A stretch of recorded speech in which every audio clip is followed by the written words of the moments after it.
అక్రమ నిర్మాణాలపై హైడ్రా కొరడా ఝులిపిస్తోంది. అక్రమ నిర్మాణాల కూల్చివేతను హైడ్రా కొనసాగిస్తూనే ఉంది. ఈ క్రమంలో మాధాపూర్లో ఎన్ కన్వెన్షన్ ను హైడ్రా అధికారులు కూల్చివేస్తున్నారు. భారీ బందోబస్తు నడుమ శనివారం అధికారులు కూల్చివేత పనులను ప్రారంభించారు. తమ్మిడికుంటలో చెరువును ఆక్రమించి 3 ఎకరాల్లో సినీ నటుడు నాగార్జునకు చెందిన ఎన్ కన్వెన్షన్ సెంటర్ ను నిర్మించారని జనం కోసం అనే సంస్థ హైడ్రా కమిషనర్ కు ఫిర్యాదు చేస్తూ పక్కా ఆధారాలు సమర్పించిన నేపథ్యంలో అధికారులు ఈ చర్యలు చేపట్టారు.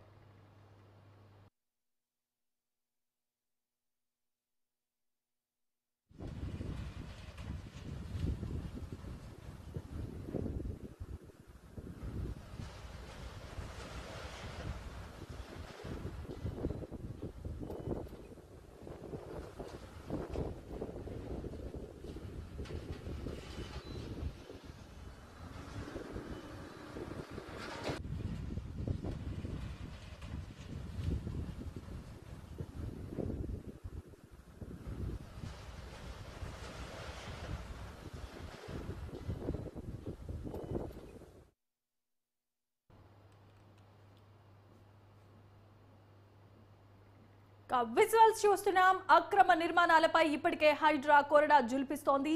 ఈ కొరడాలో భాగంగా cine hero Nagarjuna N convention పై కొరడాను ఝులిపించింది హైడ్రా.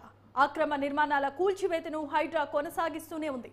ఈ క్రమంలో మాధాపూర్లో ఎన్ కన్వెన్షన్ ను హైడ్రా అధికారులు కూల్చివేస్తున్నారు. భారీ బందోబస్తు నడుమ శనివారం నాడు అధికారులు కూల్చివేత పనులను ప్రారంభించారు. తమ్మిడికుంటలో చెరువును ఆక్రమించి 3 ఎకరాల్లో సినీ నటుడు నాగార్జునకు చెందిన ఎన్ కన్వెన్షన్ సెంటర్ ను నిర్మించారని జనం కోసం అనే సంస్థ ద్వారా హైడ్రా కమిషనర్ కు ఫిర్యాదు చేస్తూ పక్కా ఆధారాలను సమర్పించిన నేపథ్యంలో అధికారులు ఈ చర్యలు చేపట్టారు.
ఇక ఇదే అంశానికి సంబంధించి మరిన్ని అప్డేట్స్ ను మా crime bureau chief Krishna live ద్వారా అందిస్తారు. కృష్ణ, చెప్పండి.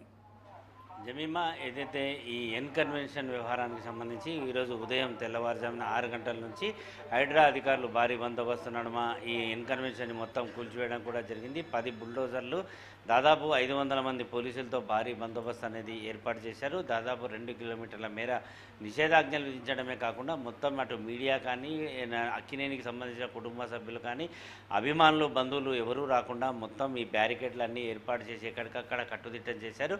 మొత్తం ఈ ఎన్ కన్వెన్షన్ వ్యవహారానికి సంబంధించి కూడా అంతా నీలమట్టం కూడా చేయడం కూడా జరిగింది. ఈ కసిరెడ్డి ప్రభాకర్ రెడ్డి అనే ఒక వ్యక్తి ఈ తుమ్మిడి కుంట చెరువుని దాదాపు 3.5 ఎకరాలు ఈ కబ్జా చేసి ఎన్ కన్వెన్షన్ అనేది ఏర్పాటు చేయడం జరిగింది.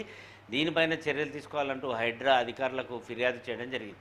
ఈ ఫిర్యాదు అందుకున్న అధికారులు వాటన్నిటికి సంబంధించిన డాక్యుమెంట్లు వీటన్నిటిని రికార్డ్స్ పరిశీలన చేసిన తర్వాత ఈ తుమ్మిడికుంటకు సంబంధించిన చెరువు ఏదైతే ఉందో 3 ఎకరాల 30 గుంటల భూమి ఈ కబ్జాకు గురై ఆ తర్వాత దాంట్లో కన్వెన్షన్ అనేది ఏర్పాటు జరిగిందని తెలిసిన తర్వాత ఈరోజు ఉదయం నుంచి దాన్ని కూల్చివేయడం జరిగింది. ఎప్పుడైతే కన్వెన్షన్ కూల్చివేస్తున్నారని తెలియడంతో అక్కినేని కుటుంబ సభ్యులు ఒక్కసారిగా షాకు గురి కావడం కూడా జరిగింది. 2015లో ఈ కన్వెన్షన్ అనేది ప్రారంభం జరిగింది. గతంలోనే అన్ని డిపార్ట్మెంట్లు ఇరిగేషన్ కానీ ఇతర అధికారులందరి దగ్గర నుంచి కూడా అనుమతి తీసుకున్న తర్వాతనే ఈ కన్వెన్షన్ అనేది ఏర్పాటు చేయడం కూడా జరిగింది. అయితే ఈ కన్వెన్షన్ అప్పుడు లేని ఏదైతే కబ్జా వ్యవహారం ఇప్పుడు ఏ విధంగా వచ్చిందని వారు ప్రశ్నిస్తున్నారు. అయితే ఒకవేళ కనుక ఒక వ్యక్తి ఫిర్యాదు చేస్తే దానికి సంబంధించి తమకు నోటీసులు ఇస్తే తమ వద్ద ఉన్న పత్రాలన్నింటినీ కూడా హైడ్రా అధికారులకు తాను అందజేసేవాడిని. వాటన్నిటిని పరిశీలించిన తర్వాత న్యాయ నిపుణులతో భేటీ అయి ఒకవేళ తమ దగ్గర ఉన్న పత్రాలు కూడా అది కబ్జాకు సంబంధించిన పత్రాలే అని తెలిస్తే అప్పుడు అధికారులు చర్యలు తీసుకుంటే బాగుండేది. కానీ కేవలం ఒక ఫిర్యాదు మీద అధికారులు ఎలాంటి ఆలోచన చేయకుండా ఈ తరహా కూల్చివేయడం అనేది కోట్లాది రూపాయల నష్టం కావడమే కాకుండా తమ పరువును బజారు పాలు చేసే ప్రయత్నం చేస్తున్నారు హైడ్రా అని చెప్పేసి అక్కినేని కుటుంబ సభ్యులు బంధువులు కూడా మండిపడుతున్నారు. ఏదేమైనప్పటికీ ఇంకా కూడా బందోబస్తు అనేది ఏర్పాటు చేసి కన్వెన్షన్ కూల్చివేతలు ఇంకా కొనసాగుతున్నాయి. జమీమా, అయితే ఇప్పుడు కన్వెన్షన్ పై కొరడా జులిపిస్తున్న హైడ్రా కమిషన్ కి సంబంధించి తదుపరి కార్యాచరణ ఏ విధంగా ఉండబోతోంది? అక్కినేని నాగార్జున ఎవరినైనా కానీ ఇవన్నీ కూడా బఫర్ జోన్లో పరిధిలోకి వస్తాయి కాబట్టి వాటన్నింటినీ కూడా దగ్గరుండి కూల్చివేయాల్సిన బాధ్యత రేవంత్ రెడ్డి పైన సర్కార్ పైన ఉంది. లేదంటే కావాలని కుట్రపూరిత కక్షపూరిత చర్యగా వీటన్నింటినీ కూల్చివేసినట్లుగా ప్రజలు భావిస్తారని కూడా చెప్తున్నారు. కానీ ప్రస్తుతాన్ని హైడ్రా చేస్తున్న హల్చల్ కానీ ఏదైతే కన్వెన్షన్ కూల్చివేయడం గతంలో ఏదైతే ఈ నార్సింగి తర్వాత రాజేంద్ర నగర్ పరిసర ప్రాంతాల్లో కూల్చివేత చేసినాక ఈ సాధారణమైన ప్రజల్లో కూడా ఒక భయం ఏర్పడింది. ఎందుకంటే గతంలో ఏదైతే గ్రామ పంచాయతీ పరిధిలోకి వచ్చే చెరువులన్నింటిలో కూడా ఈ సర్పంచ్ ఇచ్చిన అనుమతులతోటి అక్కడ స్థానిక నాయకులందరూ కూడా ఒక లేఅవుట్లు తయారు చేసి సర్వే నెంబర్ని క్రియేట్ చేసి వీటన్నిటికి కూడా ఒక ప్లాట్లుగా విభజించి నిర్మాణాలు చేపట్టి అమ్మకాలు జరిపారు. చాలా మటుకు ఇరిగేషన్ శాఖ అధికారులు కానీ జిహెచ్ఎంసీ అధికారులు కానీ ఇతర శాఖల అధికారులు కూడా వాటికి అనుమతి ఇవ్వడం కూడా జరిగింది.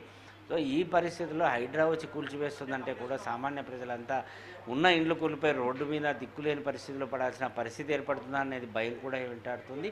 చాలామంది జనం కూడా ఇప్పటికే తమ ఇల్లు ఉంటుందా లేదా అనే భయంతో కాలం తీసే పరిస్థితులు ఏర్పడింది.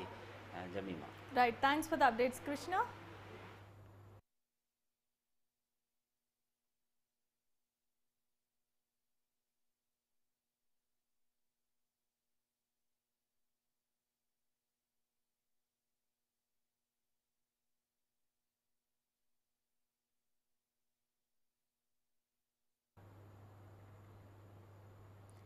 రైట్, ఇక ఇవి ఇవాల్టి స్పెషల్ ఫోకస్. చూస్తూనే ఉండండి న్యూస్ 360. నిజం ఆలోచన మారుస్తుంది.